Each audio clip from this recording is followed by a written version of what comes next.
Selamat sore Bapak, Ibu, dan kawan-kawan semuanya. Saya ucapkan selamat datang di CSA Community sesi ke-36. Sebelumnya perkenalkan, saya Misha yang akan bertugas menjadi host pada CSA Community sesi 36 kali ini. Namun sebelumnya saya izin sapa kepada para pembicara, moderator, dan Bapak Ibu semuanya. Selamat sore, mohon maaf Pak Antoni dan Mas Dega. Selamat sore Bapak Ibu dan rekan-rekan semua.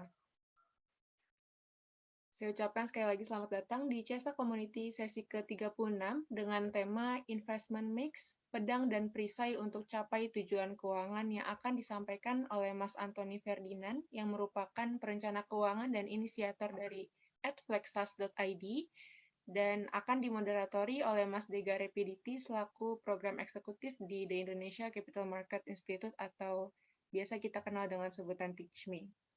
Baik, Bapak Ibu, untuk mempersingkat waktu, sebelum dimulainya CSA Community pada hari ini, saya izinkan untuk menghimbau Bapak Ibu semuanya untuk tetap menjaga ketertiban dan menyalakan kamera dan menggunakan virtual background yang telah diberikan.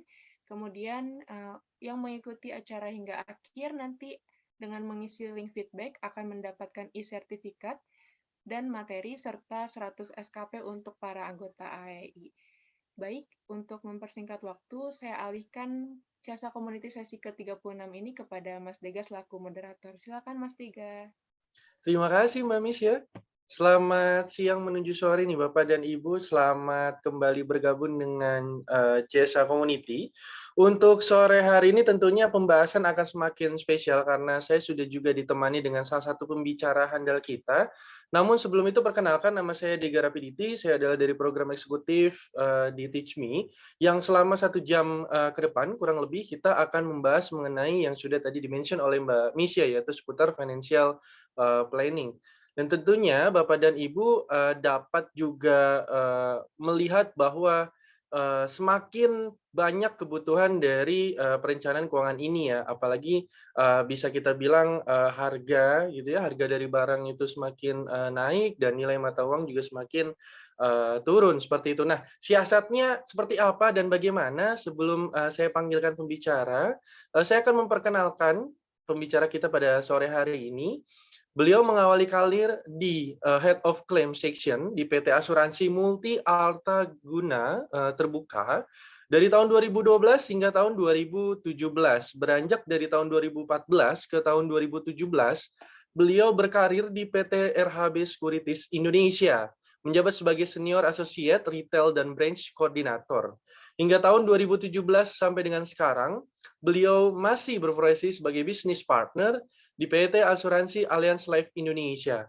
Beberapa penghargaan yang telah dimiliki beliau yaitu diantaranya di tahun 2017 hingga tahun 2021 sebagai Allianz Incentive Trips selama 5 tahun seperti itu. Dan juga di 2019 Startup Weekend di Palembang yaitu pemenang juara pertama.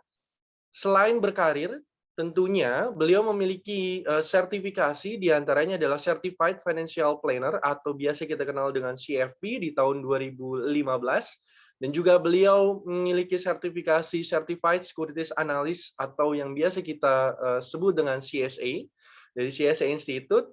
Tanpa berlama-lama, sudah ada di ruangan pada sore hari ini, Bapak dan Ibu, kita sambut Mas Antoni Ferdinand. Halo, selamat sore Mas Antoni.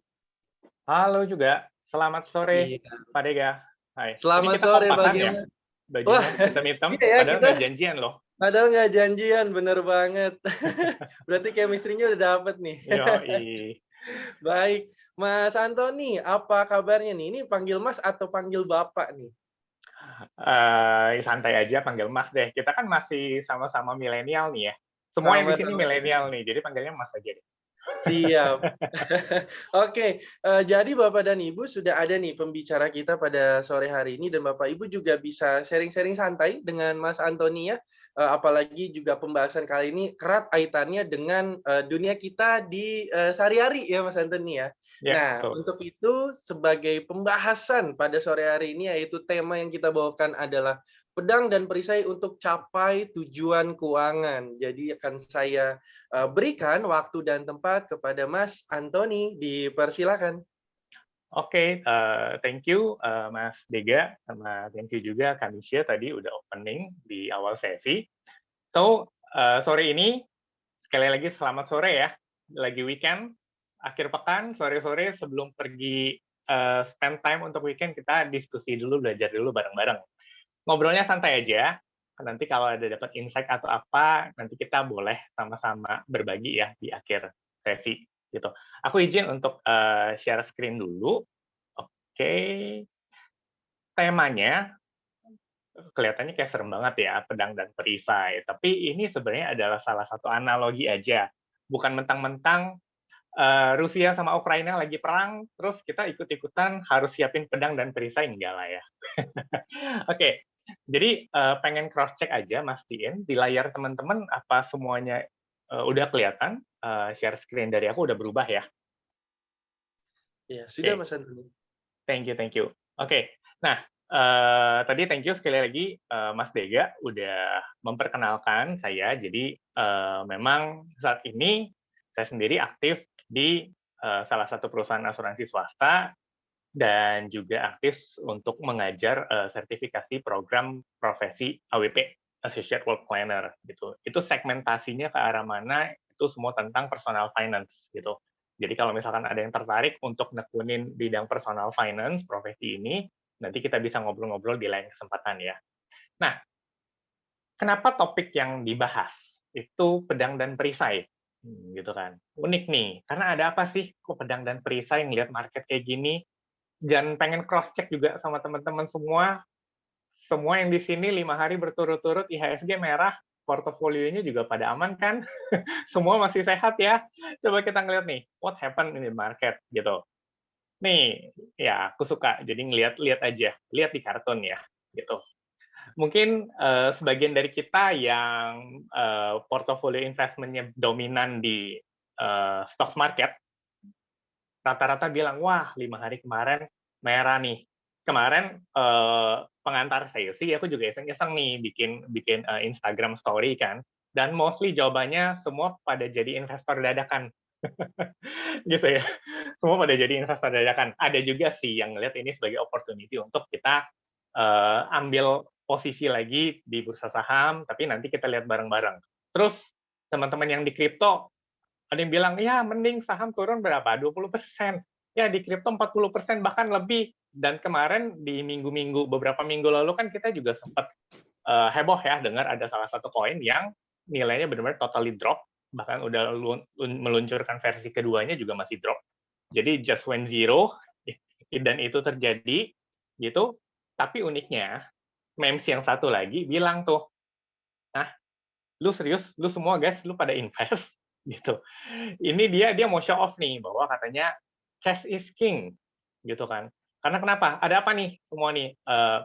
Dunia lagi ngomongin ada kenaikan harga komoditas, ada isu ketakutan untuk stagflasi, pengangguran tinggi, inflasi juga tinggi. Ya belum lagi tadi yang disebutin ya, Rusia versus Ukraina, suku bunga. Nah, suku bunga Indonesia so far kemarin masih ditahan di 3,5%, tapi suku bunga US sendiri udah naik dan bakal naik lagi. Terus kemarin juga ekonomi global, China sempat lockdown karena mereka punya policy itu kayak zero COVID policy. Indonesia juga jaga-jaga PPKM karena angka COVID di Jakarta itu juga kemarin lagi bertambah ya. Jadi stay safe juga tetap buat kita semua. Ini yang terjadi secara makro lah ya, gitu. Lantas apakah benar ya daripada capek-capek repot-repot invest ke saham atau cryptocurrency dan lain-lain, ya udah mending pegang cash aja. Cash is king, aman nih, nggak bakal turun gitu kan. Tapi coba kita ngelihat satu lagi teman-teman. Ini ceritanya nih. Oh oke deh, simpen cash aja kalau gitu. Taruh aja di tabungan, taruh di tabungan, taruh di tabungan. Karena ada anggapan, ya kalau kondisinya begini, daripada portofolionya turun, return kita juga turun, ya udah simpen aja terus-menerus di tabungan, udah pasti aman. Nggak bakal berkurang. Nah, secara nilai duitnya benar, kita taruh duit, ya entah itu di bank account, deposito gitu ya, itu nilainya sih nggak bakal berkurang. Tapi kita suka lupa, kan ada yang namanya time value of money, benar ya teman-teman ya? Nah, itu yang kita suka nggak sadar. Jangan sampai nih, ya apalagi kalau teman-teman ngelihat memes, komik yang ada di layar, itu udah hidup benar-benar hidup hemat, gitu. Hidup dengan menurunkan lifestyle, itu udah berkorban, itu udah sesuatu yang bagus ya, gitu. Karena udah sadar nih, nggak perlu spending yang banyak-banyak, tapi kita memang pengen simpen duit. Tapi sayang kalau alokasi di mana kita taruh duitnya juga nggak tepat, seiring berjalan waktu, 5 tahun, 10 tahun, begitu dilihat, "Hah, kok duitnya cuma segini?" Gitu. Karena ada yang namanya inflasi. Ngukur inflasi gimana? Ada yang namanya Big Mac Index gitu kan. Nanti mungkin di lain kesempatan kita bisa ngobrol bareng Big Mac Index itu gimana, atau mungkin kalau di Indonesia nanti gorengan indeks. Lihat aja nanti dari kenaikan harga gorengan gitu kali ya. Gitu. Nah, ini yang terjadi. Kita bingung dong, taruh duit portofolio di saham, kripto, ngedrop. Tapi kalau kita sendiri taruh duit cuma di bank account, kalah juga sama inflasi, gitu kan. Lantas harus gimana? Pertanyaannya kan begitu. Karena kalau ngomongin inflasi, di Jumat kemarin kan juga baru rilis ya. Ini sebenarnya grafik data inflasi kita, Indonesia, 10 tahun terakhir. Jadi kalau yearly itu datanya sampai 2021, di average itu rata-rata inflasi 10 tahunan sekitar 4,04%. Nah, di bulan Mei data inflasinya 3,55%. Itu aja udah ada mulai kecenderungan naik lagi nih. Dan di Jumat kemarin, makanya di Jumat kemarin respon market di IHSG juga ini jadi sentimen negatif. Pagi-pagi udah rilis nih data inflasi kita 4,35%. Nah, per Juni aja artinya inflasi kita udah di atas rata-rata 10 tahun terakhir, teman-teman. Gitu. Sedangkan di sisi lain memang BI juga belum naikin suku bunga. Jadi kalau dengan kondisi kayak begini, what to do nih? Belum lagi nanti cek ya. Aku juga kemarin sempat dengar berita Juli bakal ada penyesuaian tarif dasar listrik. Itu bakal ada kenaikan lagi. Terus kayak di beberapa daerah itu tarif PAM juga bakal naik lagi. Gitu. Harga-harga cenderung naik gitu ya. Itu inflasi. Nah, jadi apa yang harus kita lakuin? Itu kan ngelihat kondisi kayak begini. Market lagi jelek banget, jangan dilawan. Gitu. Karena balik-balik kita harus tahu kenapa taruh duitnya itu di portofolio stock market. Kenapa taruh duitnya itu mungkin di emas. Kenapa taruh duitnya itu bahkan even di cryptocurrency gitu tadi ya. Alasannya kenapa? Apakah benar-benar pengen invest atau cuman ikut-ikutan, FOMO gitu. By the way, ada teman aku sendiri ada memang yang oke, FOMO nih. Kemarin waktu harga cryptocurrency lagi naik-naiknya, beli Bitcoin di harga 50.000 USD. Bayangin sekarang harganya aja udah, nggak tahu tadi terakhir sih yang sekitar 19.000 USD gitu ya. Nah, apakah karena cuman pengen takut ketinggalan, ikut-ikutan temen, atau kamu benar-benar tahu nggak dari diri sendiri kenapa aku investasi placement-nya di instrumen investasi tersebut?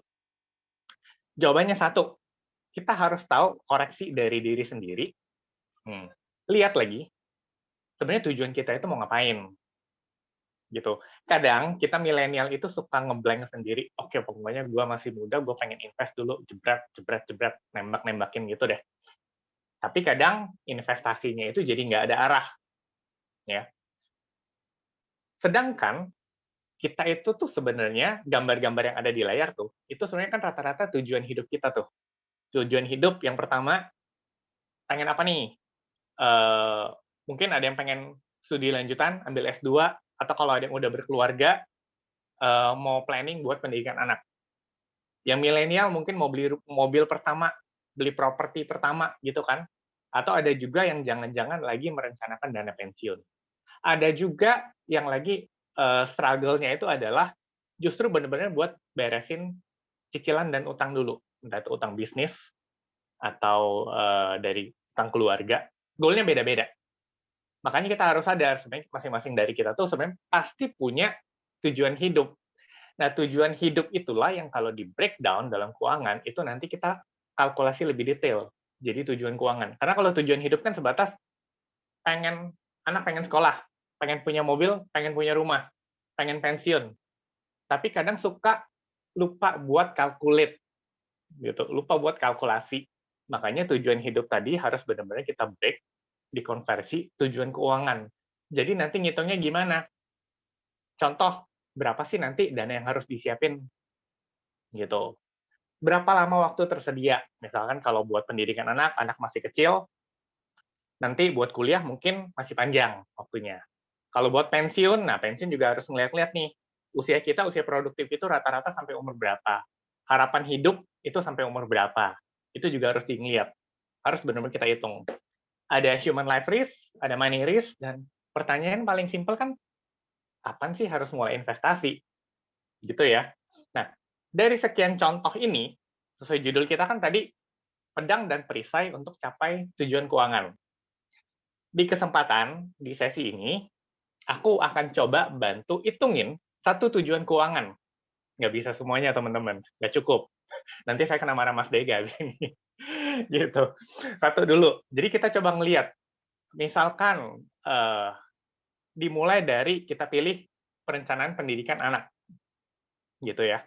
Perencanaan pendidikan anak. Nanti kita coba ngelihat, harus cari lagi sumbernya, udah mulai ancang-ancang nih. Kalau misalkan yang pasangan muda, anak nanti sekolah, maunya sekolah di mana. Lakuin aja research, research kecil-kecilan aja. Kalau udah punya cita-cita, nanti kayaknya pengennya sekolahnya di ini deh, di Jakarta, di sekolah A, di sekolah B, gitu ya. Atau maunya sekolah di luar. Udah boleh research dari sekarang, biaya sekolah sekarang itu berapa. Gitu. Nih, aku kasih. Jadi, aku ambil satu contoh. Biasanya orang tua muda, pasangan muda, itu mulai worry ketika anak-anak nanti udah mulai mau masuk ke jenjang pendidikan yang lebih tinggi. Mungkin kalau TK atau SD, itu kan time frame-nya mungkin udah deket nih, cukup deket, gitu ya.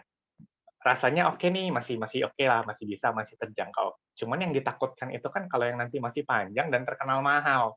Biasanya ketika udah mulai masuk jenjang SMA atau universitas, gitu. Nah, jadi aku ambil satu contoh nih, contoh ya. Ini contoh biaya pendidikan SMA, Lab School Cibubur. Nah, ini yang terbaru. Berarti kan untuk tahun ajaran 2022-2023 gitu. Komponennya apa aja? Uang pendaftaran. Jadi kan kalau orang tua nih udah ngerasain ya, bahkan untuk ngisi formulir pendaftaran aja harus bayar. Gitu. Uang pendaftaran, uang pangkal, SPP. Nah, udah ada data, kita tuh udah bisa mulai ngerangkum, bikin satu summary gitu loh. Gitu. Contoh, tahun pertama, itu biaya yang dikeluarkan pasti gede banget.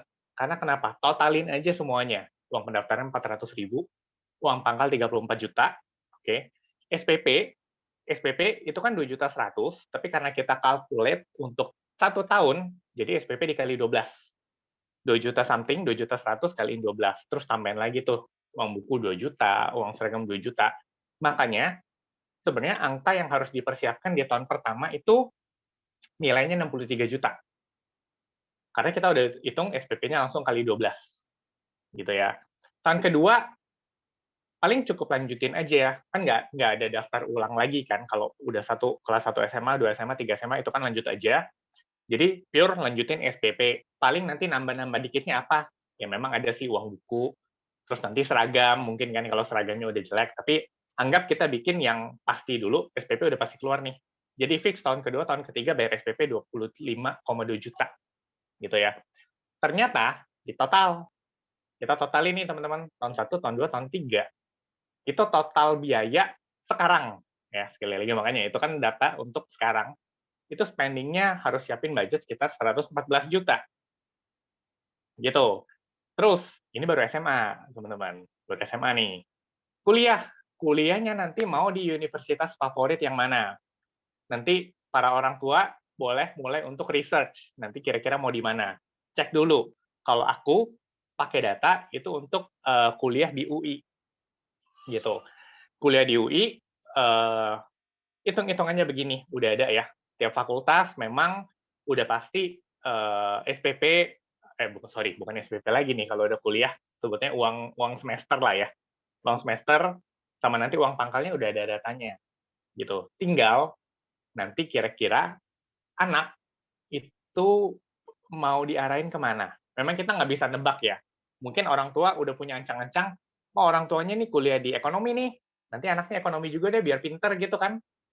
Siapa tahu nanti anaknya punya passion. Wah, punya passion nanti buat ambil jurusan yang lain. Kedokteran. Wah, kalau kedokteran lebih serem lagi yang tanya teman-teman ya. Gitu. Nah, yang di sini aku hitung pakai yang mana gitu. Aku izin hitung untuk pakai yang fakultas teknik.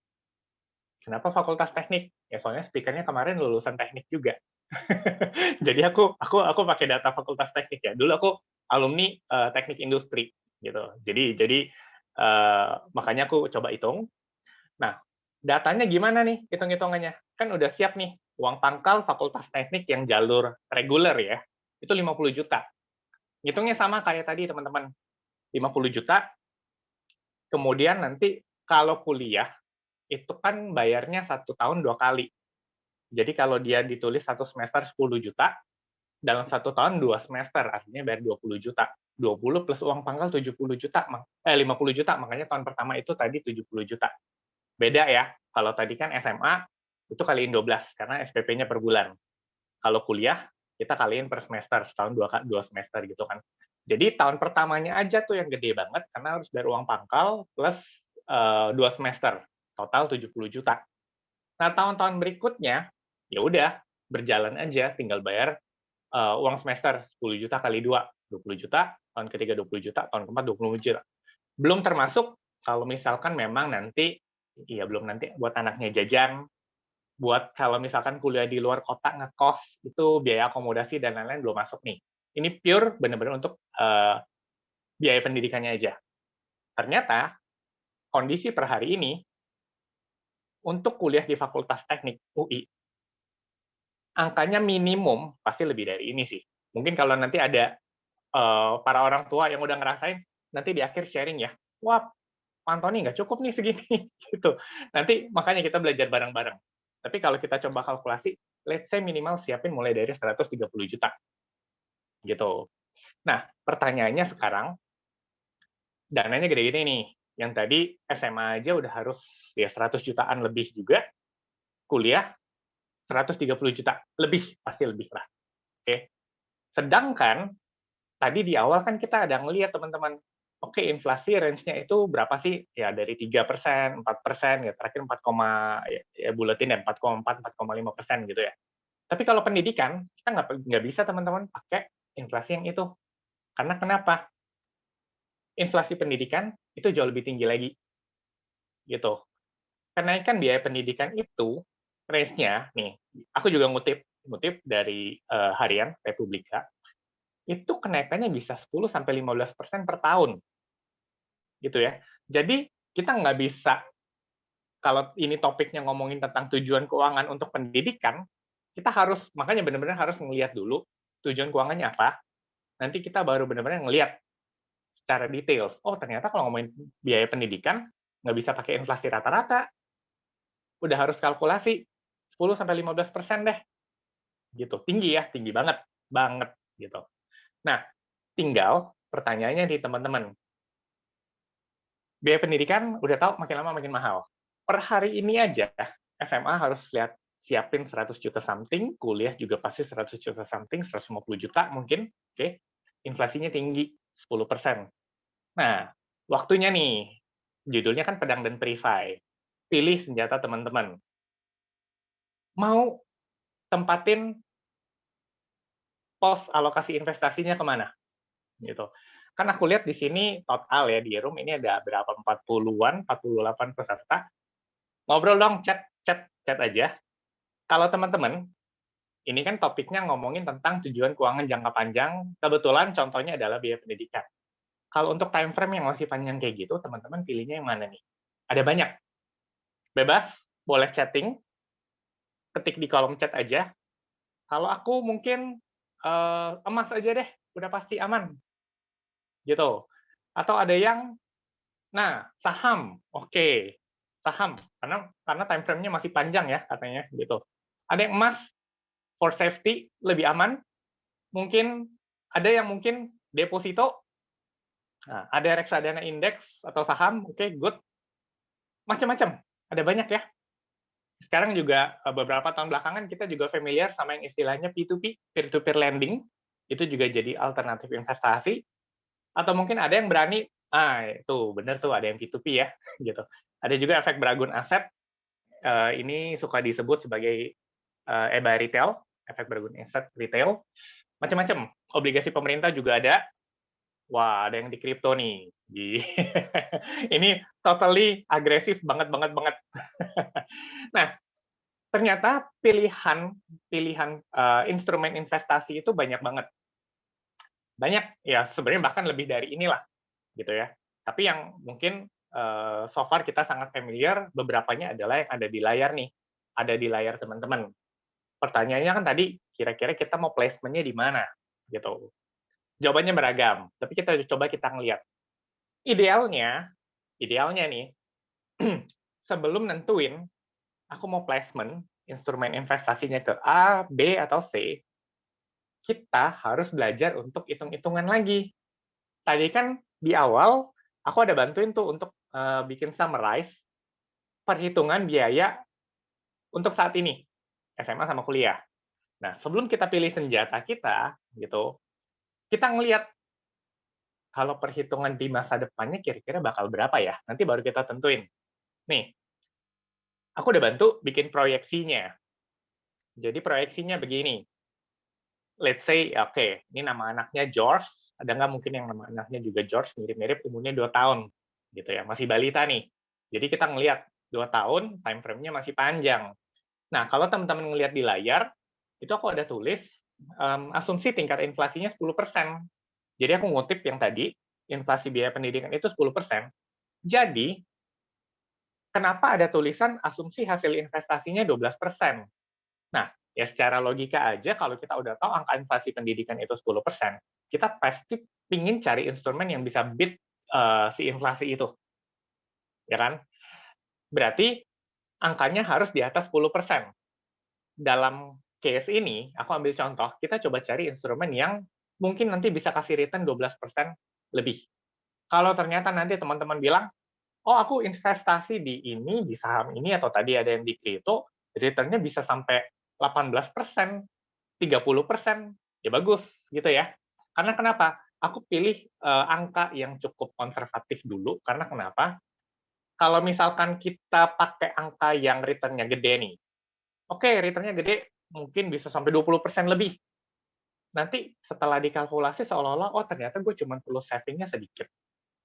Kita jadi terlena, kita jadi suka lupa. Nah, saving-nya berapa itu nanti ada di bawah. Tapi nanti kita ngelihat, nih, yang di bagian SMA, tadi kan kita udah summarize, tahun pertama, tahun kedua, tahun ketiga. Tahun pertama, tadi total perlu dana itu sekitar 63 juta. Gitu. Waktu tersedia, itu 12 tahun. Loh, Pak Antoni kok 12 tahun? Kan rata-rata umur anak-anak ya, bener kan, kalau SD itu kan masuknya 6 tahun. 7, 8, 9, 10, 11, 12, 13, 14. Nah, rata-rata anak masuk SMA tuh umur 15 tahun loh, Pak Antoni. Lah, kok di sini cuma dibikin 12 tahun, padahal umur anaknya baru 2 tahun tuh di atas. 12 sama 2, 14. Gitu kan. Anak-anak masuk SMA umur 15 tahun. Bener, teman-teman. Masuk SMA-nya pas anak, umur 15 tahun. Tapi buat orang tua, bayarnya udah 1 tahun lebih cepat. Gitu ya, ingat ya, biasa kan kalau misalkan udah siap-siap masuk ke jenjang pendidikan berikutnya, sekolah, universitas itu udah berlomba-lomba buka pendaftaran, dan itu biasanya settlement transaksi, uang pangkal dan sebagainya itu udah harus diberesin 1 tahun sebelumnya. Gitu. Makanya untuk kalkulasi ini aku juga pakai hal yang sama. Gitu. Kita percepat 1 tahun ya, gitu. Makanya waktu tersedia, walaupun umur si anak 2 tahun, itu 12 tahun lagi minimal duitnya udah harus standby. Ternyata dana yang dibutuhkan nanti itu kira-kira sekitar 199 juta untuk SMA tahun pertama. SMA tahun kedua yang tadinya kita pikir cuma 25,2 juta, 13 tahun lagi itu kita perlu standby sekitar 173 jutaan. Itu udah dikalkulasi nih.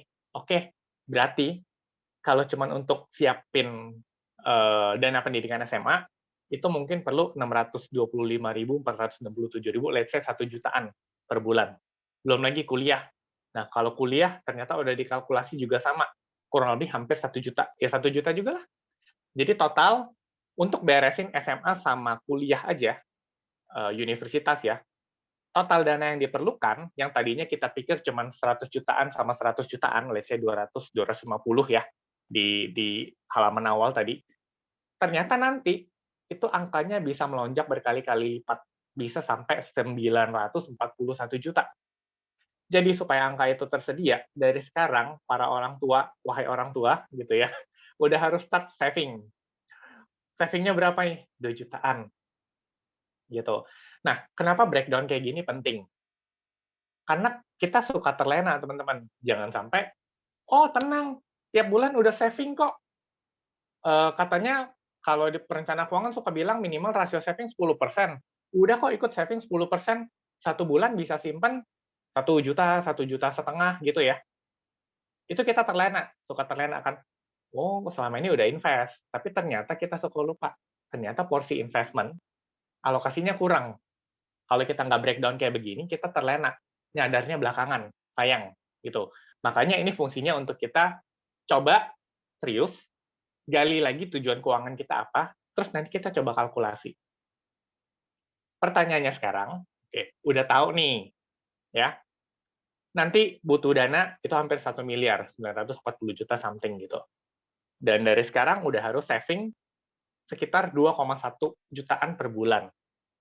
Pertanyaannya, dananya yang mau ditaruh di mana? Gitu. Kalau tadi banyak pilihan, setelah banyak pilihan, sebelum menentukan kita cek dulu kalkulasi. Sebenarnya idealnya kita perlunya berapa sih untuk capai tujuan keuangan kita? In case dalam kasus ini yang dana pendidikan perlunya 2 jutaan. Kita grouping aja, kita kelompokin. Nih, teman-teman lihat di layar. Nah, udah dikelompokin nih. Dari yang namanya keamanan modal, itu ada rekening tabungan, emas, deposito, obligasi pemerintah, kenapa aman, dijamin sama pemerintah, kemudian juga ada reksadana pasar uang. Gitu.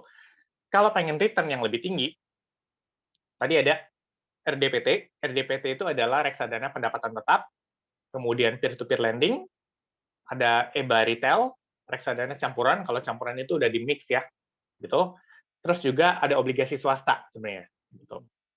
Bahkan untuk yang imbal hasil, orang suka berharap dengan return tinggi, itu kita bisa lirik ke beberapa produk kayak reksadana saham, atau memang terjun di saham sekaligus gitu ya. Bahkan, nah, lingkarannya itu teman-teman lihat deh, aku tandanya beda. Yang satu itu warna merah, kripto, NFT, dan lain-lain gitu, ya. Itu bisa jadi alternatif, tapi benar-benar totally high risk banget. Ada yang belum dimasukin, yang termasuk futures trading, itu juga belum dimasukin, tapi ya itu termasuk grup yang high risk. Gitu. Ada lebih dari ini, ada kayak properti juga, bebas, semua bisa dipilih. Tapi setidaknya, untuk susun senjata kita nih, idealnya mau pakai yang mana, kita udah kelompokin dulu, grouping. Yang benar-benar totally aman, atau pengen yang minimal pengen cuannya lebih, dapat untung lebih, atau juga yang pengen return lebih tinggi. Kita udah grouping, udah tahu nih. Tinggal ngelihat mix and match-nya gimana, cocok-cocokinnya gimana. Tinggal nanti kita ngelihat, kalau buat jangka panjang, mungkin kita ngambil instrumen investasi yang cukup fluktuatif, saham, itu oke, nggak apa-apa.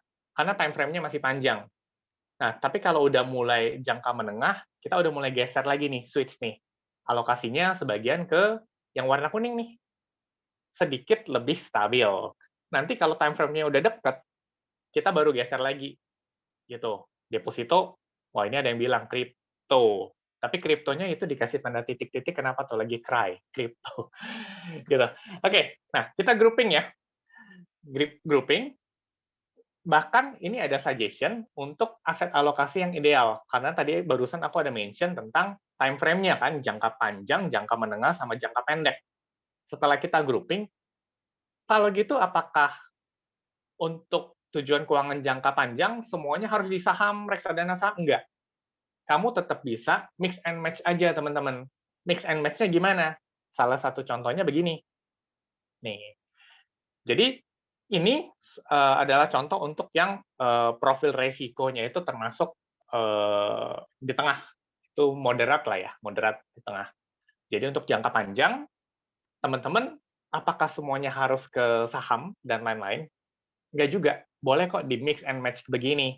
Jadi kayak jangka panjang, itu 40%-nya ke equity, pasar modal, 40%-nya ke instrumen pendapatan tetap, fixed income, sisanya 20% tetap ada yang jaga ya, supaya balance itu cash plan. Gitu. Kalau misalkan tipikalnya yang agresif dan tahu ya, boleh nggak? Aku nggak mau dong jangka panjangnya begini, aku pengen yang jangka panjang, persentase buat equity fund-nya sampai 60%, boleh.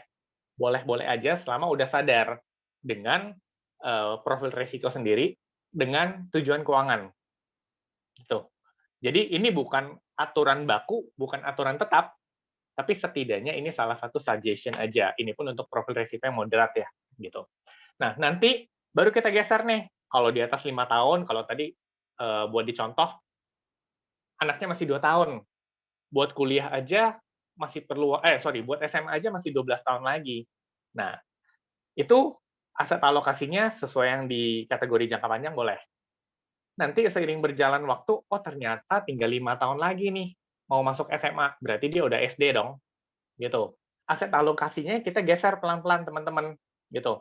Geser yang tadinya majority banyak di equity fund-nya kita kecilin dikit. Kita cari yang sedikit lebih stabil, instrumen pendapatan tetap, gitu ya. Sama, terus nanti kalau misalkan udah bergeser lagi, oh ternyata 2 tahun lagi udah mau masuk SMA, atau 2 tahun lagi udah mau kuliah, kita geser lagi aset alokasinya ke instrumen yang memberikan keamanan modal tadi. Makanya ngelihat di sini cash fund-nya aja bisa sampai 50%, teman-teman. Gitu. Bebas, ini salah satu suggestion aja. Kalau mau lebih, ada yang mau digeser-geser dikit, boleh. Gitu, nggak ada yang salah. Gitu ya. Nah, cuman nanti ada yang bilang, Pak Antoni, ini kan market lagi drop banget nih. Bukannya kesempatan untuk kita bisa bisa serok nih, bisa ambil posisi, bisa melakukan buy, pembelian. Balik lagi ngelihat, iya kalau kamu punya time frame masih panjang, nggak apa-apa. Yang sayang itu adalah kalau ternyata waktu penggunaan dananya udah dekat, terus lupa untuk geser aset alokasi. Dari awal katanya diajakin ikut karena masih panjang nih, majority banyakin ke equity fund. Udah deh, dia jalani terus tuh equity fund. Tapi seiring berjalan waktu lupa digeser-geser. Sayang, ketika ternyata kita nggak pernah tahu begitu butuh dananya dalam waktu dekat ini, sedangkan portofolio kita majority itu di equity fund, yang terjadi adalah portofolio kita minus. Itu. Makanya memang tujuan keuangan itu benar harus selalu direview secara berkala. Kita liatin lagi. Gitu ya. Nah, lantas kalau begini,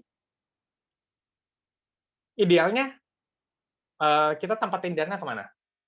Kalau tadi masih panjang, tadi kan kurang lebih perlu sekitar berapa ya? Mulai saving per bulan itu sekitar 2 juta ya, 2 juta 100 gitu. Ya udah, kalau ngitung 2 juta, berdasarkan aset alokasi ini kita udah tahu nih, dari 2 juta, kalau ngikutin yang di layar ya untuk jangka panjang, 40% itu berarti 800.000, nanti aku masukin deh ke equity fund. Terus nanti 40% aku beliin instrumen pendapatan tetap, obligasi dan sebagainya gitu ya. Nanti 20% aku taruh ke yang lebih stabil, 20% dari 2 juta berarti ya 400 ribuan gitu. Itu udah tahu nih, kita udah tahu. Nah, jadi kalau ngelihat nih, fungsi pedang dan perisainya itu di mana? Nah, aku cuman ambil capture yang di bagian bawah. Tadi kan ada tulisan total dana yang diperlukan itu 940 jutaan, dan total tabungan per bulannya itu 2 juta 100 sekian. Nah, pedangnya adalah kita udah tahu nih, setelah tadi kita grouping, terus kita susun timeline-nya, ternyata placement 2 juta 100-an sekian itu, kita bisa taruh, kalau masih panjang, itu dominan ke pasar modal, equity fund. Karena kenapa? Kalau kita ngelihat memang, ini aku ambil contoh secara random, saham-saham LQ45, gitu ya. Jadi secara random, contoh nih, ICBP ternyata, kalau dilihat, untuk kurun waktu yang sama, dari Juni 2012, kan 10 tahun, jangka panjang, ke Juni 2022, itu aja ada kenaikan sekitar 306%, atau kalau dibagi 10 tahun ya sekitar 30% per annual. Telkom juga sama, itu kalau di rata-rata sekitar 27% per annual. Belum lagi, ya kalau yang jadi favorit, saham-saham perbankan, itu kemarin aku hitung BBCA itu bisa sekitar hampir 40% per annual, gitu, belum termasuk dividen. Gitu ya. Jadi ternyata dengan kita placement ke saham-saham yang big caps itu tadi aja, return dari historical selama ini ya, walaupun kita nggak bisa jamin 100% data historical itu bisa jadi patokan untuk proyeksi di masa depan. Disclaimer dulu. Tapi dari hasil rata-rata, riwayat pertumbuhan, itu memuaskan. Nah, belum lagi ngitung dividen. Gitu. Kalau perusahaannya rajin bagi dividen, itu bagus. Udah dapat capital gain, nanti dapat dividen lagi. Kalau pengen ngeliat kayak perusahaan yang rajin bagi dividen itu sendiri juga ada indeksnya sih, kayak kalau nggak salah itu IDX High Dividend 20 gitu. Itu jadi nanti teman-teman bisa ngeliat, oh dari situ ternyata udah dapat capital gain, dapat bonus lagi nih, dapat dividen gitu. Nah, nanti oke, udah masuk ke jangka menengah. Jangka menengah tadi kan salah satu instrumennya itu ada kayak reksadana campuran. Googling aja teman-teman. Ini aku juga dapat dari salah satu website. Bisa compare beberapa return kinerja fund itu untuk aku ambil yang time frame-nya 5 tahun. Gitu. Ada yang namanya itu disensor karena bukan promote gitu ya. Pokoknya ada satu reksadana yang kasih return bisa dalam 5 tahun itu 66%. Itu jadi kurang lebih 13% per annual. Cocok nih buat jangka menengah. Atau satu lagi ada yang bisa kasih juga sekitar 10% per annual. Gitu. Padahal tadi kalau dihitung-hitung, target investasi kan pokoknya kita cuma pengen cari yang 12%. Tapi sampai batas ini aja juga masih aman. Nanti baru kalau ternyata timeline-nya udah semakin dekat, baru deh kita geser lagi, udah tinggal 1 tahun, 2 tahun lagi, tapi kan masih pengen supaya investasi kita bertumbuh. Tadi ada banyak macam-macam pilihan investasi, itu salah satu yang aku ambil contoh, itu kalau mau ngambil obligasi pemerintah itu juga ada, yang baru launching itu SBR 011. Menariknya adalah dia punya kupon itu floating, minimum 5,5% per annual, tapi kalau nanti suku bunga naik, dia ikut naik juga. Tapi kalau one day suku bunga turun, minimum dia tetap di angka 5,5%. Jauh lebih menarik dibanding deposito buat saat ini ya. Gitu. Nah, ini strategi untuk kita punya senjata jangka panjang, jangka menengah, jangka pendek. Ya, kalau perang kan kayak gitu juga ya. Untuk jarak jauh, jarak menengah, jarak pendek. Investasi ternyata juga sama. Gitu. Nah, tapi kita juga harus ngelihat nih. Kalau contohnya adalah buat pendidikan anak, kita kan pengen apapun yang terjadi, angka itu kan harus tetap tersedia. Si 941 juta tadi harus tetap ada. Cuman nggak selamanya yang udah kita susun action plan atau investment plan ini berjalan sesuai rencana. What if? Gimana kalau lagi proses kumpulin dana, teman-teman ya, lagi saving nih, lagi invest, tiba-tiba ada something urgent. Genteng rumah bocor, harus dibenerin. Ternyata karena dimakan rayap, harus dirombak satu atap nih semuanya. Dananya lumayan tuh. Atau sorry, kalau ambil contoh, kejadian waktu pandemi 2020 kemarin. Mungkin kita udah sesuai timeline nih, invest, pandemic hit gitu kan, banyak perusahaan terdampak, ada yang harus penyesuaian gaji gitu, ada bahkan yang yang kurang beruntung kemarin harus ngalamin PHK. Nah, itu kan sesuatu yang di luar kontrol kita, gitu kan. Makanya untuk antisipasi itu, selain punya pedang, kita juga harus punya perisainya nih, safety-nya dulu teman-teman. Jadi ibarat kalau main itu kan harus memang ada yang bertahan, ada yang menyerang, gitu ya. Main layangan aja kan juga nggak bisa ditarik-tarikin terus kan teman-teman ya, harus ada tarik, ada ulur. Nah ini juga sama, investasi kita jangan terlalu agresif, semuanya pedang. Ingat harus ada perisai. Perisai yang pertama apa nih? Emergency fund. Iya, start dari 6 bulan pengeluaran rutin, nanti kalau udah berkeluarga, apalagi kalau ini topiknya contoh itu pendidikan anak, udah harus sampai 12 bulan pengeluaran rutin. Placement-nya di mana yang ideal? Bebas. Yang penting penempatan dana darurat itu dia harus punya likuiditas tinggi. Ketika darurat dibutuhkan, harus langsung tersedia. Makanya contoh opsinya bisa di rekening terpisah. Gitu. Kenapa aku bilangnya rekening terpisah?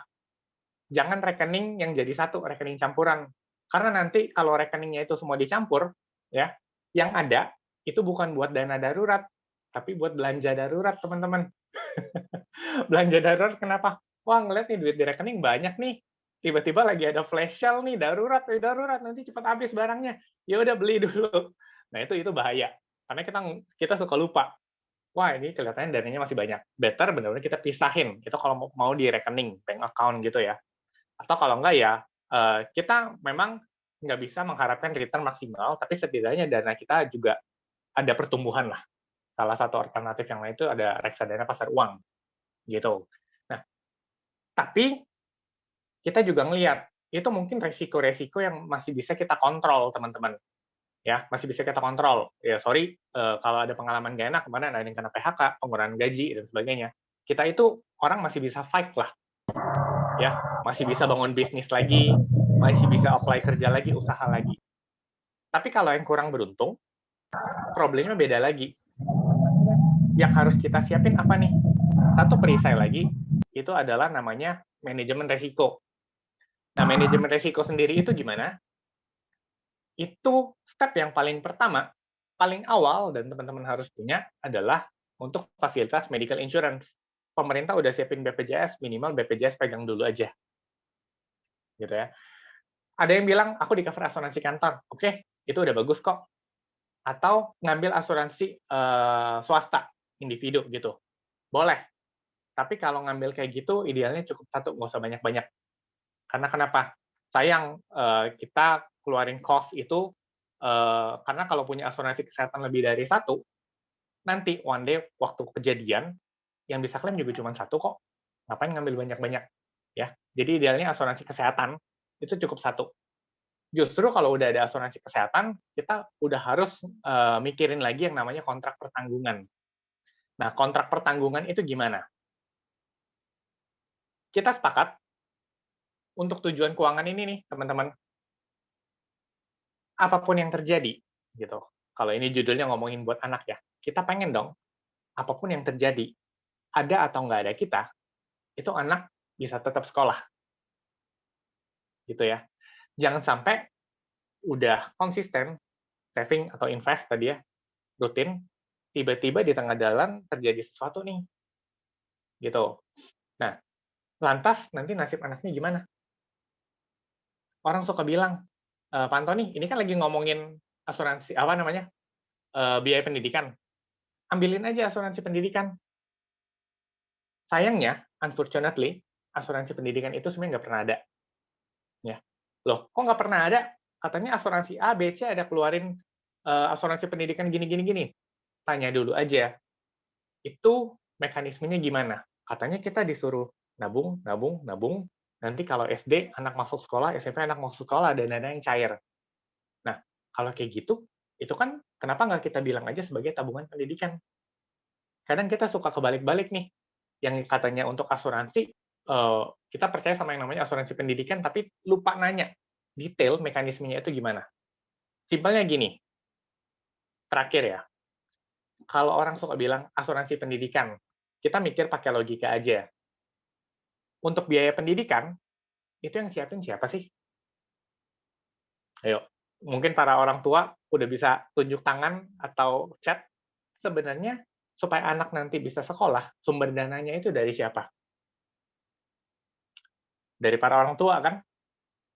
Ya, tuh orang tua. Gitu. Jadi kalau kamu benar-benar pengen jagain supaya anak gimana pun juga masih akan tetap sekolah, yang perlu dijagain itu adalah berarti si orang tuanya. Karena kenapa? Orang tua yang jadi mesin ATM. Anak mau sekolah keluarin duit, mau bayar SPP keluarin duit, mau jajan keluarin duit, tanpa sadar, kan yang jadi mesin ATM nih utama itu si orang tua. Justru yang dijagain itu adalah orang tua. Jadi sebagai orang tua itu harus ngambil kontrak pertanggungan. Nah, kontrak pertanggungan itu juga nggak bisa dicampur-campur. Mungkin kalau di luar ada yang bilang, oh udah pokoknya ngambil kontrak pertanggungan nilainya yang gede aja, 1M aja. Tapi kita suka lupa, 1M itu beneran cukup atau jangan-jangan kurang. Karena ketika kita breakdown, kita kalkulasi, untuk prepare dana pendidikan aja udah harus siapin hampir 1 miliar, 940 juta. Gitu. Jadi, kalaupun ternyata nih, teman-teman cek juga, udah punya kontrak pertanggungan alias polis asuransi, nilainya 1M. 1M itu nggak gede, teman-teman. Ternyata itu cuma buat satu tujuan keuangan. Belum ngomongin yang lain. Gitu ya. Belum ngomongin kalau nanti buat pensiun dan sebagainya dan lain-lain. Ini pure cuma buat satu tujuan keuangan aja untuk biaya pendidikan anak. Jangan dicampur-campur. gitu. Makanya kalau udah punya asuransi kesehatan pribadi, bagus, satu udah cukup. Selanjutnya yang kamu pikirin adalah untuk punya kontrak pertanggungan sebagai pengganti penghasilan kamu. Nilai yang diambil berapa? Sesuaiin aja dengan kalkulasi tujuan keuangan kamu. Ini kan di layar kita udah hitung sama-sama. Khusus contoh untuk biaya pendidikan aja. Hampir 1.940.000.000. Nah, itu idealnya satu. Biaya kontraknya juga nggak mahal. 1 tahun itu paling bayar sekitar 0,45 sampai 0,5% per annual kok. Gitu. Tapi dari sini kita bisa confirm, yakin, amit-amit something happen sama kita sebagai orang tua, itu dana anak untuk dia nanti sekolah bakal tetap tersedia. Makanya tadi aku bilang di awal, ada atau nggak ada kita bisa pastiin itu anak nanti tetap sekolah. Gitu. Itu satu untuk tujuan keuangan. Kebetulan memang yang kita bahas kali ini sebagai contoh adalah biaya pendidikan. Gitu ya. Tapi kita bisa setup gimana setup pedang dan perisainya kurang lebih begini. Nanti kalau tujuan keuangan yang lain gimana nih? Kalau misalkan tadi kan memang di sesi ini kita ngomong bahas tentang biaya pendidikan. Kalau nanti yang pembelian rumah gimana? Nanti kita bisa hitung-hitung bareng-bareng lagi. Kalau dibilangin, oh tenang, kalau untuk biaya pembelian rumah dari bank kalau kita ngambil KPR kan udah harus terikat sama asuransi jiwa kredit ya, AJK. Gitu. Nah, lantas nggak perlu lagi dong yang namanya kontrak pertanggungan. Tetap perlu, ya, tetap perlu. Karena kenapa? Bank itu cuma jamin asuransi jiwanya, amit-amit kalau si debiturnya meninggal. Kalau kondisinya nggak meninggal, itu asuransi juga nggak bakal bisa cair. Gitu. Kita harus set up case by case-nya dulu, teman-teman. Kurang lebih gitu. Jadi, happy aku di sini bisa ngobrol bareng teman-teman, sharing sedikit tentang pedang dan perisai, gimana kita ngatur investment mix-nya itu kita sendiri. Gimana kita bisa set up kita punya pedang, ngelihat time frame-nya jangka panjang, jangka menengah, atau jangka pendek, termasuk jangan lupa juga jagain perisainya. Gitu. Nah, sebenarnya sesi ini kurang lebih ini aja kalau dari aku. Thank you buat teman-teman semua yang tetap stay. Aku ngeliat di room ya, dari awal sampai akhir, semuanya tetap stay rata-rata. Nah, pesan terakhir adalah satu. Kadang mungkin kita suka nggak sadar berlomba-lomba untuk cari profit sebesar-besarnya, cari return sebesar-besarnya, tapi kita suka lupa bahwa kalau ngerjain yang begitu tuh capek banget. Tiap hari harusnya kita bisa produktif nih, kita jadi melototin layar melulu. Padahal yang lebih penting adalah satu, investasinya yang penting rutin dan konsisten aja. Gitu. Rutin, konsisten, dan memang alokasi investasinya jangan sampai salah. Gitu. Cari di mana instrumen investasi itu bisa tetap bertumbuh. Contoh kalau tadi kayak di saham, ya udah cari saham-saham yang punya fundamental kuat dan rajin bagi dividen. Kamu konsisten aja itu udah oke tuh, udah bagus. Gitu ya. Nggak perlu takut FOMO, nggak perlu takut ketinggalan, nggak perlu harus cari mana profit yang paling gede, yang penting kamu udah screening, kamu udah bikin investment plan, dan kamu jalanin itu aja secara rutin. Gitu. Thank you, itu dari aku. Aku balikin ke Pak Dega lagi ya. Nanti habis ini kita ngobrol bareng teman-teman. Silakan Pak Dega. Siap, terima kasih Mas Antoni. Wah, ini udah ngobrol-ngobrol nih bareng kita sampai jauh, ada quotes-nya nih luar biasa. Tadi aku agak ini juga ya tentang dana darurat. Jadi dana darurat itu bukan darurat menghadapi diskon ya Mas Antoni ya. Jadinya sesuai dengan tujuan keuangan kita tentunya. Baik, Bapak Ibu dapat bertanya langsung kepada Mas Antoni nih. Boleh bertanya apapun ya Mas Antoni ya, konsultasi dan lain sebagainya. Kita akan open selama kurang lebih 10-15 menit ke depan. Boleh raise hand terlebih dahulu dan menyalakan kamera, nanti akan saya pick up Bapak dan Ibu, ataupun Bapak dan Ibu dapat bertanya melalui kolom chat ya, seperti itu. Baik, kita mulai sesi tanya jawabnya Mas Antoni, diskusi ya kalau lebih enaknya ya. Ada dari Pak Jamino Widi Sulistia. Selamat sore Bapak. Selamat sore Pak. Wah, lagi di perjalanan nih Pak ya? Iya, ya. Lagi di mobil nih, self drive Pak. Parkir sih saya. Oh, parkir, siap. Dipersilakan Pak. Ya, terima kasih. Pertama-tama Mas Antoni, saya ingin tanya. Kan ada, saya saat ini kan equity crowdfunding itu ya Mas ya, urun dana. Iya. Nah, itu tadi belum masuk ya. Okay. Nah, itu secara resiko menurut Mas gimana? Apakah bisa masuk ke jangka pendek atau menengah ya? Oke.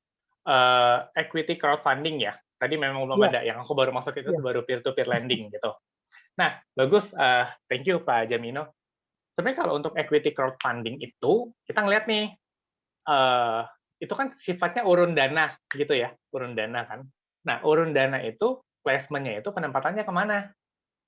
Gitu kan. Yang mostly nih rata-rata itu Dia ke adalah apa ya? Ya, ke silakan Pak. perusahaan-perusahaan ini ya, yang nggak masuk ke listing ya? Ya, betul. Nah, jadi kalau dibilang, tadi kan pertanyaan Pak Jamino itu cocoknya untuk time frame yang mana, Iya, gitu betul. kan. Kita juga ngelihat dari sisi selain time frame-nya, ngelihat juga dari sisi risikonya. Memang sih, biasanya kalau untuk yang perusahaan-perusahaan yang dibiayain dari crowdfunding itu udah ngelewatin proses seleksi resiko, kita kan udah bisa baca itu dari prospektus gitu ya, gitu. Cuman dibanding dengan perusahaan terbuka, eh, risikonya juga cukup tinggi, gitu. Jadi balik-balik better selain baca data dari prospektus, kita juga harus tahu lebih details. Mungkin data yang di prospektus itu kan mostly kebanyakan data-data kuantitatif lah ya, hitungan angka-angka, profitabilitas dan sebagainya. Tapi kadang kita juga perlu tahu tuh Pak yang namanya analisa kualitatif, yang bukan angka. Kita tahu nggak sih CEO atau founder-nya siapa sih? Perusahaannya bergerak di bidang apa? Untuk mitigasi risiko aja sebenarnya. Nah, lantas hubungannya sama time frame tadi apa? Untuk yang punya resiko lebih tinggi, itu better idealnya kalau memang mau ditaruh, kan nggak semuanya ke crowdfunding nih, tetap kita nanti atur aset alokasi, tapi itu kita bisa put itu untuk instrumen investasi jangka panjang dulu, gitu. Karena kenapa? Kita juga takut kan, kalau misalkan mirip-mirip, kalau crowdfunding itu kan kita memberikan pemodalan. Kalau P2P, kita memberikan pinjaman gitu kan. Resikonya apa? Kalau P2P, kalau sampai gagal bayar gimana? Begitu juga kalau misalkan tadi ya crowdfunding, kalau amit-amit resikonya kejadiannya perusahaannya default gitu. Kalau kita taruh itu untuk jangka pendek, sedangkan kebutuhannya udah mendesak kan gawat tuh Pak. Menurut aku gitu, itu Pak Jamino. Oh, baik. Itu kan di lock 1 tahun baru bisa dijual sih. Secara dividen bisa biasanya 11-15% ya Ya, dapatnya. ya. Ya betul sih, mungkin bisa untuk jangka menengah atau pendek ya Pak? Better jangka Jangka menengah panjang. atau panjang Oh, gitu. Karena baik, memang baik. sih kalau kita ngelihat dari gini, jadi kalau kita ngelihat dari persentase angka gitu, kita suka wah ini bisa kasih profit gede nih. Tapi jangan lupa better kita juga ngelihat dari sisi risk. Jadi bandingin aja sisi risk sama reward gitu. Jangan sampai terlalu mepet. Itu Baik. aja sih Pak Ya, Jamino. makasih Mas Antoni. Ya, thank you juga Pak Jamino. Baik, terima kasih Pak Jamino. Ada lagi Mas Antoni untuk diskusi kita sore hari ini dari Bapak Gugus Imam. Jadi Bapak Gugus Imam ini dari investor retail, Mas Tony. Bagaimana pandangan Pak Antoni terhadap investasi obligasi pemerintah atau korporasi? Sebaiknya kita beli di par value saja Pak, atau di at discount nih? Seperti itu dari Pak Gugus Imam. Oke. Ini kalau obligasi, nah kalau aku sendiri kebetulan selama ini pengalaman beli obligasi itu di pasar perdana langsung sih, gitu kan. Tapi kalau pertanyaannya misalkan bagusnya gimana? Kita juga nggak bisa langsung jawab, oh bagusnya obligasi A lagi bagus, langsung beli aja. Kita juga balik-balik tadi satu, udah sepakat dulu ya, karena tadi udah ngikutin materi, cocokin tadi time frame, tujuan keuangan, gitu. Nah, yang kedua juga jangan lupa untuk melihat kondisi ekonominya gimana, ekonomi makro kita. Karena kenapa? Pasar obligasi kan juga sensitif sama yang namanya naik turunnya suku bunga kan, ya nggak sih? Jadi kita ngelihat kalau ternyata selama ini suku bunga rendah, investor itu kan cenderung lebih lariin dana yang kasih return lebih tinggi. Makanya itu di obligasi. Tapi nanti ngelihat nih, makanya nanti ngelihat sebentar lagi selama ini kan BI masih tahan suku bunga.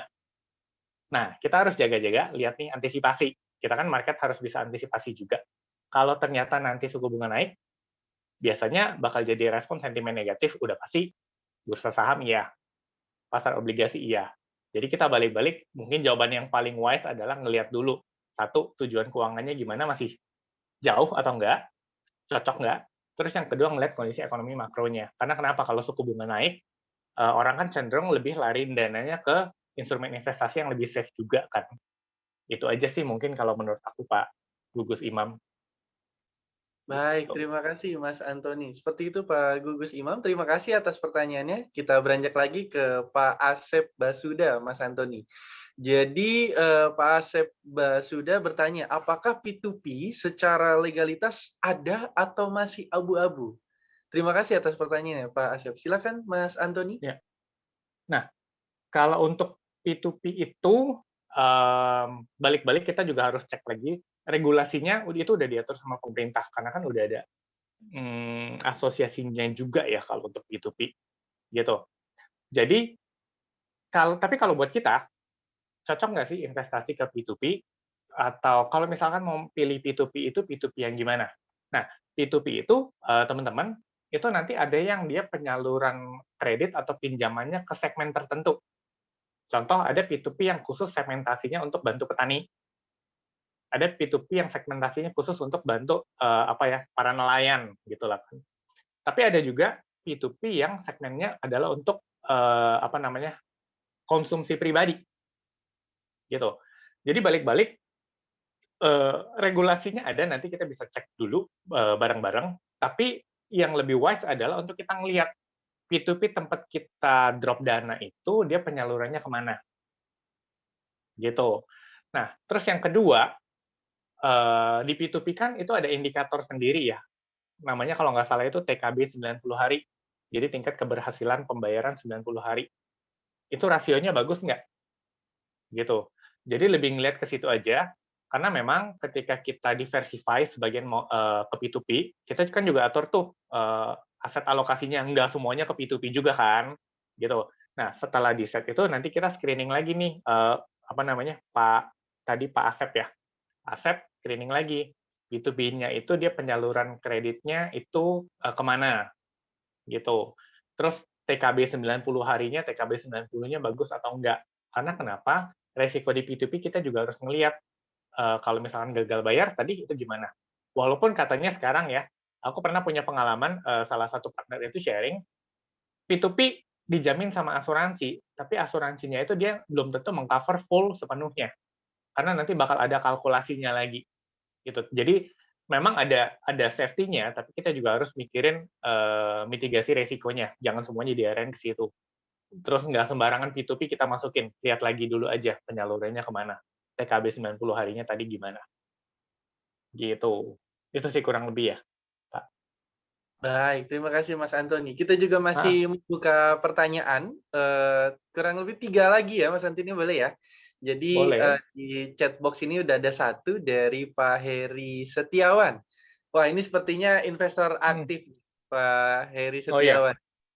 Untuk alokasi ke spekulatif aset, misal cryptocurrency, sebaiknya berapa persen alokasinya, Mas Antoni? Dan apakah harus kurang dari 10% dari total aset bersih, biar aman untuk portofolio aset secara keseluruhan, seperti itu? Oke. Nah, jawaban buat Pak Heri, tadi ada tuh di salah satu layar, kita ngelihat cocok-cocokan lagi, Pak Heri. Kalau memang sih idealnya, kita ngomongin ya, kalau yang time frame-nya tadi masih panjang, mungkin kalau kita mau gedein porsi di aset investasi yang fluktuatif, saham, kripto, itu boleh, persentasenya lebih gede. Gitu. Tapi kalau udah semakin pendek, jangka waktunya, better kita juga sesuaiin, kita adjust lagi aja. Nah, tadi kan pertanyaan Pak Heri itu apakah sebaiknya berapa persen? Apakah harus di bawah 10%? Gitu. Nah, kalau menurut aku, seandainya time frame investasi itu udah cukup pendek, tujuan keuangan yang mau dicapai itu sebentar lagi, memang better kita kecilin aja. Gitu. Jadi kalau tadi Bapak bilang bagusnya di bawah 10%, jadi satu, cocokin sama tujuan investasi. Kalau udah dekat ya kita kecilin boleh. Kedua ya cocokin juga, Pak Heri mungkin udah pernah cek ini kali ya, profil risiko. Gitu. Pak Heri itu termasuk yang mana nih? Gitu. By the way, kalau di teman-teman nanti kalau misalkan ada kesempatan visit di Instagram flexas.id, itu nanti bisa klik linknya juga, itu nanti teman-teman bisa cek profil resiko. Ternyata kita itu yang mana nih? Jangan sampai kalau misalkan ternyata kita konservatif, terus taruh dananya itu yang benar-benar high risk. Kita konservatif, semua portofolio kita di kripto sama di saham, itu nggak bisa tidur pasti. Gitu kan. Tiap menit nanti ngintipin handphone dulu, ngeliatin, oh ini market udah berapa nih bergerak. Kan kita nggak mau gitu juga ya. Gitu. Jadi cocokin juga sih sama profil resiko. So nah ini aku lihat Pak Heri jawab, dia itu termasuk yang moderat gitu. Ya kalau moderat memang wisely alokasi di cryptocurrency itu jangan terlalu tinggi lah. Gitu, harus lebih stabil. Mungkin ya dicampur aja mix. Tadi kan mix and match ya. Cryptocurrency, saham, oke. Terus mungkin bakal lebih dominan ke ya bisa reksadana campuran, bisa pendapatan tetap. Kalau misalkan nggak punya waktu untuk screening obligasi itu gimana? Kan ada yang namanya RDPT tadi, reksadana pendapatan tetap, itu juga bisa jadi alternatif sih. Itu kalau untuk profil resiko moderat seharusnya gitu. Baik, terima kasih penjelasannya Mas Antoni. Terima kasih Pak Heri atas pertanyaannya. Kami masih membuka 2 lagi pertanyaan, Bapak dan Ibu dapat untuk mengetik di kolom chat, ataupun langsung dapat raise hand. Jadi Bapak dan Ibu bisa bertanya langsung kepada Mas Antoni, seperti itu. Kita masih menunggu, apa ada lagi pertanyaan dari Bapak dan Ibu? Kami masih terus membuka. Wah, sambil kita menunggu nih Mas Antoni, Bapak Ibu bertanya seperti itu ya. Nah, mungkin kalau aku boleh bertanya gitu Mas Antoni ya, singkat aja gitu pertanyaan aku. Dari beberapa case gitu ya, yang paling bingung tuh sebenarnya anak muda yang baru bekerja seperti itu ya, atau dari anak muda yang baru menapaki kehidupan baru di pernikahan seperti itu. Nah, gimana sih caranya paling enak ya untuk mengalokasikan dana untuk ke investasi gitu? Dalam artian kadang kan kita masih ada dana yang sangat terbatas nih. Nah, menurut Mas Antoni pandangannya seperti apa? Tetap berinvestasi atau ditabung aja seperti itu? Oke. Thank you Mas Tega gitu. Ya ini pertanyaan Mas Tega tuh sebenarnya jadi wake up call juga buat kita nih yang muda-muda. Karena gini, mungkin teman-teman pernah ngeliat memes di Instagram tuh, ya anak muda suka FOMO kan? Ada tuh salah satu memes yang pasti pada tahu, ada anak kecil langsung naik anak tangga berapa tingkat di atas, itu investasi. Pokoknya semua mau ngejar investasi dulu, gitu kan? Nah, tapi yang di bawah anak tangga yang awal 1, 2, 3 itu pada dilewatin. Nah, padahal yang paling penting sebelum langsung naik ke atas, kita pasti anak tangga yang pertama 1, 2, 3 itu kita pijak dulu dengan benar-benar. Artinya apa? Kalau tadi pertanyaan Mas Dega kan, ini nih baru mulai karir dan keluarga muda lah, let's say gitu kan. Pastiin dulu sebelum buru-buru investasi. Pijakan pertama itu udah settle belum? Pijakan pertama itu as simple as manajemen cash flow gitu. Tanya aja sama pasangan nih, sebenarnya tiap bulan cash flow kita habisnya kemana sih? Tahu nggak? Kalau nggak tahu aja itu udah bahaya, gitu kan? Nggak tahu ya, kok rasanya duit gaji habis-habis aja gitu kan? Nah itu udah bahaya. Makanya step paling pertama udah harus punya, makanya catatan keuangan sendiri pribadi itu udah harus punya. Kayak ya sebenarnya kalau kita cari di Play Store itu banyak sih ada aplikasi yang bisa bantu kita catat keuangan. Tapi balik-balik kalau nggak mau pakai itu kita bisa catat sendiri kok di notes handphone gitu kan, hari ini, jajan itu. Jadi minimal kita bisa bukuin, oh ternyata income kita tuh expenses-nya larinya kemana aja. Itu satu. Nah, terus yang kedua, yang tadi ya, buru-buru investasinya ke yang agresif banget lagi. Tapi lupa dana darurat belum ada. Jadi begitu portofolio ngedrop, udah aset semua di situ pada hilang deh. Kan nggak mau kan? Nah, dana darurat tanya dulu. Ya mungkin kalau masih single, mau start 3 bulan dulu boleh lah. Atau pasangan muda belum punya baby, 6 bulan lah minimal ya. 6 bulan dulu. Itu dulu minimal udah punya. Sama tadi, pijakan selanjutnya adalah manajemen resikonya. Buru-buru investasi. Nah, by the way, aku juga sempat ingat ada satu case, dulu teman ngobrol, dia bilang gini, ya nggak perlulah yang namanya asuransi, karena kenapa? Aku udah punya kok aset, udah ada, nanti paling kalau ada apa-apa, aset itu aja yang aku pakai. Salah nggak sih kayak gitu? Ya, itu keputusan yang bersangkutan gitu loh. Tapi kenapa nggak wisely? Sebenarnya kita udah punya aset, aset itu kan bisa lebih produktif lagi, gitu kan? Mungkin itu dia punya aset itu nanti one day bisa dipakai buat hari tua. Dia punya aset bisa nanti buat backup nanti pendidikan anaknya. Sayang dong kalau tadi dia bilang ya, aku ingat banget statement dia bilang, ya udah nanti aset itu aja yang dijual diberesin buat beresin rumah sakit. Oke, lu punya aset bisa beresin rumah sakit, terus nanti anaknya sekolahnya gimana? Orang suka gitu. Nah, orang suka sorry. Jadi kebalik-balik antara pedang sama perisai. Pedang dijadiin perisai, perisai dijadiin pedang. Gitu kan? Tadi orang suka bilang, asuransi pendidikan udah ada. Itu kebalik. Itu perisai mau dijadiin senjata. Nggak bisa. Begitu juga yang barusan. Aku udah punya aset, nanti aset aja yang cover. Itu pedang mau dijadiin perisai. Semuanya suka kebalik-balik. Sayang.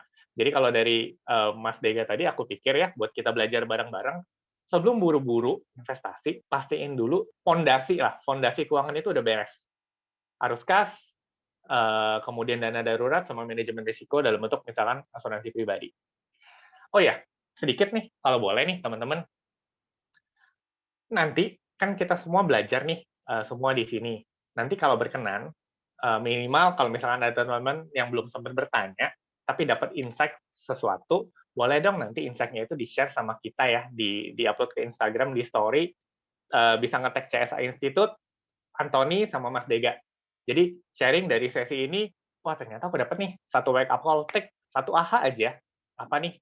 Nah, biar kita nanti kita bertiga dari CSA Institute, Mas Dega sama aku juga belajar. Oh ternyata ada satu hal nih yang berguna buat kita-kita ya, teman-teman. Oh ya, itu tadi. Yang boleh lanjut kita Mas Dega. Siap. Nah, jangan lupa jadi Bapak dan Ibu boleh nanti ke Instagram story-nya ya untuk melihat tadi keyword dari Mas Antoni, wake up call kita nih pada sore hari ini yang tiba-tiba langsung menyadarkan kita semua nih kira-kira katanya apa, bisa langsung Instastory-in ya, seperti itu. Nah, terakhir Mas Antoni dari maaf ini Bapak atau Ibu Anta ya. Jadi untuk asuransi yang tepat buat keluarga itu apa Mas? Nah, ini sudah ada nih. Keluarga nih asuransi yang tepat Mas Antoni. Ya, ini lebih ke desain asuransinya sih ya. Tapi kalau misalkan asuransinya apa, dari mana, nanti kita maksudnya bisa discuss. Mungkin Pak Anta juga punya kenalan yang berprofesi di asuransi, atau nanti Japri juga boleh. Tapi aku pengen jawab gini, keluarga. Keluarga itu idealnya adalah apa yang harus dimilikin? Asuransi kesehatan dong, itu udah pasti wajib lah. Tapi asuransi kesehatan itu aku nggak sebut harus di asuransi swasta. Siapa tahu kan udah di-cover sama kantor. Kantor kan kadang suka kasih jaminan, suami, istri, anak dapat. Minimal itu udah punya. Oke tuh. Atau kalau misalkan belum ada, BPJS dulu. Ya, kita nggak bilang tentang kenyamanannya dulu ya, tapi minimal setidaknya kita punya dulu BPJS untuk apa? Medical. Itu satu. Beresin asuransi kesehatan, baru abis itu lanjut lagi, next step-nya apa? Kita ngelihat, tadi kan selama sesi kan ada yang namanya mesin ATM. Nah, udah ngelihat nih, yang jadi mesin ATM di keluarga tuh siapa? Jadi kalau misalkan udah punya asuransi kesehatan, satu aja cukup, nggak usah ditambah-tambah, sayang. Justru pikirinlah asuransi untuk pengganti penghasilan si mesin ATM. Amit-amit, kalau mesin ATM-nya rusak, ya contoh ya biar gampang, idealnya kan biasa kepala keluarga, suami gitu kan. Suami beresin buat istri belanja, gitu kan. Suami beresin buat nanti anak sekolah, buat jajan-jajan, buat jalan-jalan kalau pengen holiday. Yang jadi mesin ATM utama kan si suami, si ayah lah, gitu kan. Justru asuransi yang perlu dipikirin setelah punya asuransi kesehatan itu adalah asuransi pengganti penghasilan. Amit-amit nge-replace kalau misalkan mesin ATM-nya error, kita kan pengen mastiin biaya-biaya hidup itu bisa tetap berjalan kan. Jadi yang harus dijagain siapa? Itu si breadwinner-nya, si pencari nafkah. Asuransi apa yang diambil? Yang dia siapin kontraknya cash sekaligus. Jangan asuransi kesehatan lagi. Itu bisa dalam bentuk kontrak asuransi jiwa, asuransi sakit kritis, dan lain-lain. Nominalnya berapa? Nominalnya balik-balik harus dikalkulasi dulu. Goal yang mau dicapai apa? Kalau tadi kan kita ngitung tuh, kalau cuma untuk beresin tujuan keuangan biaya pendidikan, berarti kamu harus punya minimal asuransi 1 miliar. Tapi 1 miliar tuh, itu buku polisnya udah harus dilabelin ya, teman-teman ya. Ini khusus untuk biaya pendidikan. Kita nggak bisa bilang ini 1 miliar buat semuanya, buat biaya hidup dan lain-lain, itu nggak bakal cukup. Kita udah harus labelin itu sendiri. Gitu. Itu sih idealnya, semoga menjawab ya, Pak Anta. Baik, terima kasih Mas Antoni. Thank you Pak Anta. Bapak dan Ibu masih ada yang ingin bertanya lagi? Satu kesempatan mungkin? Masih ada? Sebelum saya memberikan kembali tempat kepada Mbak Misha, masih ada? Baik, nampaknya sudah puas nih dengan Mas Antoni, luar biasa. Mas Antoni, sebelum saya tutup, boleh izin untuk menyampaikan closing nih, Mas Antoni, dari Ya, sekian banyak Mas Antoni sudah memberikan ilmu dan sharing-sharing kepada kita. Dipersilakan Mas Antoni. Oke. Jadi balik-balik gini, kenapa topik ini diangkat sebenarnya? Karena memang dalam beberapa waktu terakhir, kalau teman-teman yang udah berinvestasi kan benar-benar ngeliat tuh kondisi global lagi, ya kita di bawah up and down, naik turun terus gitu kan, benar-benar uncertain, benar-benar nggak pasti. Tenang aja, karena siklus yang begitu udah pasti terjadi gitu ya. Kita suka takut katanya nanti bakalan resesi dan sebagainya. Ya, itu siklus ekonomi gitu. Jangan dibawa panik, maksudnya gitu. Wisely lebih ke, oh oke, marketnya begini, kita cocokin aja dengan kita punya tujuan keuangan gitu. Kalau kita udah tahu tujuan keuangannya ke arah mana, time frame-nya berapa lama lagi, kan kita nggak panik. Oh, nggak apa-apa nih. Bahkan gini, anggap kita nggak bisa antisipasi kalau market tiba-tiba jadi bearish gitu kan. Kita nggak ngikutin berita dan sebagainya. Tapi kalau kita disiplin, kontrol kita punya perencanaan keuangan, cocokin sama time frame-nya, kan kita sebenarnya udah bisa ancang-ancang dari awal. Wah, ternyata udah deket nih jangka menengah. Udah tinggal sekitar 5 tahun lagi. Aku harus kurangin aset alokasi aku yang di pasar modal. Tanpa tahu berita, ibaratnya. Tapi kan kita udah punya investment plan sendiri. Itu aja. Jadi, kuncinya adalah, kalau aku pikir, satu, nggak perlu FOMO, nggak perlu panik. Balik-balik, ini waktunya kita juga buat introspeksi. Aim kita tuh tujuannya mau kemana? Cocok nggak placement investasi kita ke sini? Udah punya perisainya atau belum? Itu aja satu. Jadi ini benar-benar waktunya untuk kita cek lagi, cek dan recheck ya. Jadi mumpung weekend, mudah-mudahan teman-teman bisa ngobrol nih. Yang udah punya pasangan, ngobrol waktunya. Kita cek dan recheck lagi nih. Weekendnya dipakai untuk apa namanya, ngobrol bareng dulu, hitung-hitungan dulu. Gitu. Itu sih ya, Mas Dega ya. Baik, Mas Antoni, jangan FOMO, lakukan financial planning dan do it ya. Intinya seperti itu, Mas Antoni, luar Ya. biasa sekali. Baik, Bapak dan Ibu, jangan beranjak dulu dari layar kaca device Bapak dan Ibu, baik dari laptop maupun dari handphone. Bapak dan Ibu boleh mengisi link yang sudah dibagikan oleh CSA Institute, link kuesioner ya, untuk sesi ke-36 pertemuan kita pada sore hari ini. Sekali lagi, saya mengucapkan terima kasih sekali Mas Antoni sudah sharing-sharing bersama kita. Wah, luar biasa. Terima kasih sekali Mas Antoni. Bapak dan Ibu juga bisa reach out kepada Mas Antoni langsung ya. Bisa melalui media sosial dari Mas Antoni. Boleh ya Mas Antoni ya? Ya, monggo. Ya, terima kasih Mas Antoni. Baik Bapak dan Ibu, terima kasih. Saya akan memberikan tempat kembali kepada Mbak Misha. Selamat sore Bapak dan Ibu. Terima kasih Mas Antoni. Terima kasih semua. Terima kasih Mas Dega. Oke, baik. Terima kasih banyak Mas Dega dan Mas Antoni atas pemaparan materinya yang luar biasa, banyak sekali insight yang bisa kita dapatkan pada sore hari ini ya. Saya izin mengingatkan juga tadi Bapak Antoni mengingatkan bahwa jangan lupa Bapak Ibu semuanya untuk sharing insight di CSA Community hari ini di Instagram, dan jangan lupa untuk tag CSA Institute dan Instagram Mas Antoni sendiri, yaitu Antoni Ferdinand. Ini saya bantu share di kolom chat, silakan. Ya, sama Oke, Instagramnya Mas Dega juga. Oke, boleh sama Instagramnya Mas Dega, jangan lupa ya. Mas Dega @Dega Rapidity ya Mas? Rapidity. _Rapidity. Mas Dega @Rapidity, oke. Ya. Mantap. Itu ya Bapak Ibu semuanya, jangan lupa untuk tag CSA Institute, Mas Antoni dan Mas Dega. Oke, sebelum saya tutup, silakan saatnya sesi dokumentasi. Dipersilakan untuk Bapak Ibu yang belum menyalakan kamera, kita nyalakan terlebih dahulu kameranya untuk kita bisa masuk ke sesi dokumentasi pada hari ini.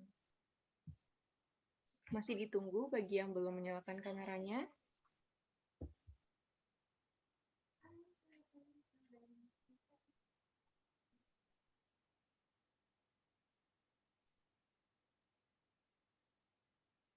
Oke, baik. Oke, saya bantu hitung ya. Gaya pertama, gaya andalan CSA Institute seperti ini, gaya kompeten. 3, 2, 1. Oke, satu lagi gaya cuan. Semoga hari ini dan hari-hari esok meskipun kondisi ekonomi tidak menentu, kita akan cuan selamanya. 3, 2, 1. Oke, baik. Terima kasih banyak sekali lagi kepada Pak Antoni, Mas Dega, dan Bapak-Bapak semuanya, Bapak-Ibu semuanya. Jangan lupa untuk mengisi polling feedback untuk mendapatkan sertifikat dan materi pada sore hari ini. Saya Misha dari CSA Institute. Mohon maaf apabila ada kekurangan. Terima kasih banyak. Salam sehat dan silakan melanjutkan aktivitasnya kembali. Thank you Mas Antoni dan Mas Dega. Thank you Kak Misha, thank you Mas Dega. Thank you Terima ya kasih, Mas teman-teman Dega. semua. Terima kasih, Mbak Misha.